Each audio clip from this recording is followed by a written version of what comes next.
நம்ம சூப்பரான பச்சடி, வெல்லம் மாங்காய் பச்சடிங்க.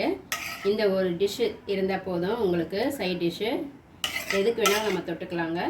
இந்த பச்சடி எப்படி செய்யறதுன்னு பார்க்கலாம் வாங்க, வீடியோக்குள்ளே போகலாம். சூப்பராக எவ்வளோ கலராக இருக்குது பாருங்கள், நல்லா அல்வா மாதிரி இருக்குது. வணக்கம் நண்பர்களே, லக்ஷ்மி சமையலுக்கு உங்களை அன்போடு வரவேற்கிறேன்.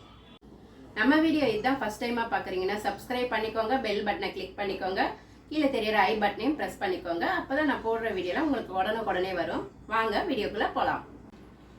இன்றைக்கி நம்மளுக்கு ஒரு சூப்பரான பச்சடி தாங்க செய்ய போகிறேன். இந்த வெயில் காலம் ஆரம்பிச்சிச்சு இல்லைங்களா? ஆனால் வெயில் காலத்தில் நிறைய பேருக்கு சாப்பாடே உள்ளே இறங்காதுங்க.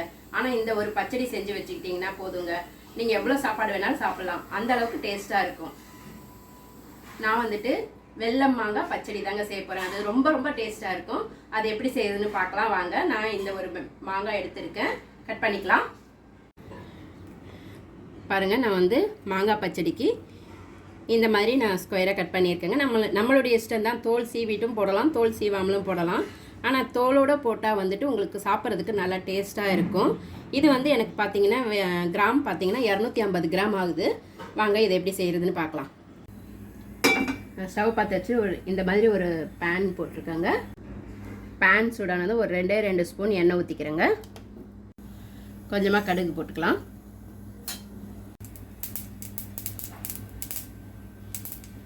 கடுகு வெடிச்சு முடிச்சதும் நம்ம இந்த மாங்காவை போட்டுக்கலாங்க.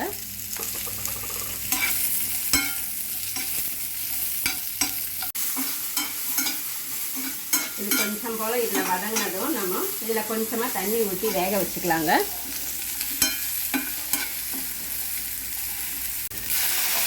ஒரு அரை டம்ளர் இருக்கிற மாதிரி தண்ணி ஊற்றி இதை மூடி வச்சிடலாம். இப்போது இது வேகட்டும்.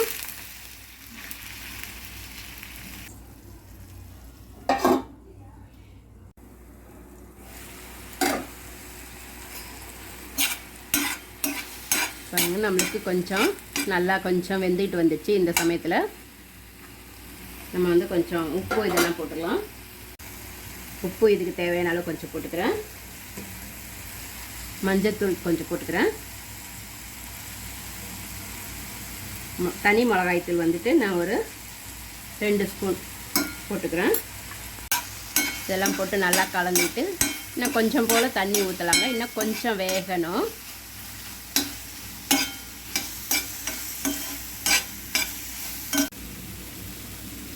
இன்னும் ஒரு அரை கிளாஸ் தண்ணி ஊற்றிக்கலாங்க.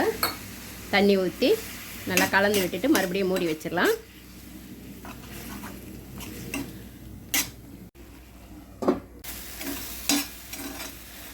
இப்போ கொஞ்சம் நல்லாவே எல்லாமே வெந்து வந்துடுச்சுங்க. இப்போ கொஞ்சம் நம்ம வெல்லம் போட்டுக்கலாம்.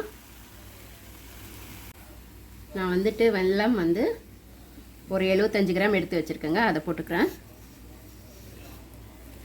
ஏன்னா இது கொஞ்சம் புளிப்பாக இருக்குது மாங்காய். நம்ம மாங்காய் ஒரு ஸ்வீட்டுக்கு தகுந்த மாதிரி நம்ம போட்டுக்கணும். ஒரு மாங்காய் இனிப்பாக இருக்கும், ஒரு மாங்காய் புளிப்பாக இருக்கும். நம்ம அதுக்கு தகுந்த மாதிரி நம்ம போட்டுக்கலாங்க. உங்களுக்கு இன்னும் இனிப்பு வேணும்னாலும் போட்டுக்கலாம், இல்லை கம்மியாக வேணும்னாலும் நம்ம கம்மி பண்ணிக்கலாம். நான் 75 கிராம் எடுத்து வச்சது அதை எல்லாமே அப்படியே போட்டுடுறேங்க. அப்போ தான் அந்த புளிப்புக்கேற்ற ஸ்வீட் இருக்கும். உங்களுக்கு ஸ்வீட்டுக்கு தகுந்த மாதிரி நீங்கள் போட்டுக்கலாம், கூடவோ கம்மியோ பண்ணிக்கலாம். இதை நல்லா கொதிக்கட்டும். அவ்வளோதாங்க. பார்த்திங்களா, அந்த மாங்காய்லாம் கரைஞ்சி வந்துடுச்சு. அந்த தோல் தான் இருக்குது. நீங்கள் அந்த தோலை எடுத்துகிட்டு போட்டிங்கன்னா சுத்தமாக நம்மளுக்கு அந்த அல்வா மாதிரி தான் வரும்.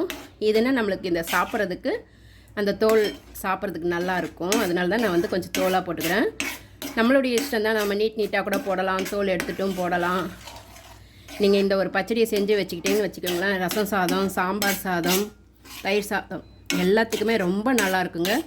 சப்பாத்திக்கு கூட அது நல்லாயிருக்கும், அந்தளவுக்கு டேஸ்ட்டாக இருக்கும். நம்மளுக்கு இது மாங்காய் சீசன்றதால நம்ம மாங்காய் கிடைக்கும்போது இந்த மாதிரி தான் செய்ய முடியும். ஏன்னா மாங்காய் சீசனில் தான் செய்ய முடியும். இதை நீங்கள் செஞ்சு ஃப்ரிட்ஜில் வச்சுக்கிட்டிங்கன்னா நம்ம அப்பப்போ கொஞ்சமாக எடுத்து கூட நம்ம சாப்பிட்டுக்கலாங்க. ரொம்ப டேஸ்ட்டாக இருக்கும். இந்த ஒரு பச்சடி இருந்ததுன்னா கண்டிப்பாக எல்லாத்துக்குமே சைட் டிஷ்ஷு நல்லாயிருக்கும். இது வெறும்னே கூட நம்ம சாப்பிட்லாங்க, அந்தளவுக்கு டேஸ்ட்டாக இருக்கும்.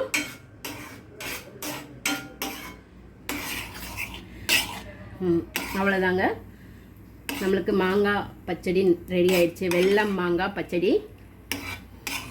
இதை நீங்கள் ஸ்டவ் ஆஃப் பண்ணிவிட்டு வெளியவே கூட வைக்கலாங்க, இல்லைன்னா நல்லா சூடு ஆறுனதும் ஃப்ரிட்ஜில் கூட வச்சு சாப்பிட்லாம்.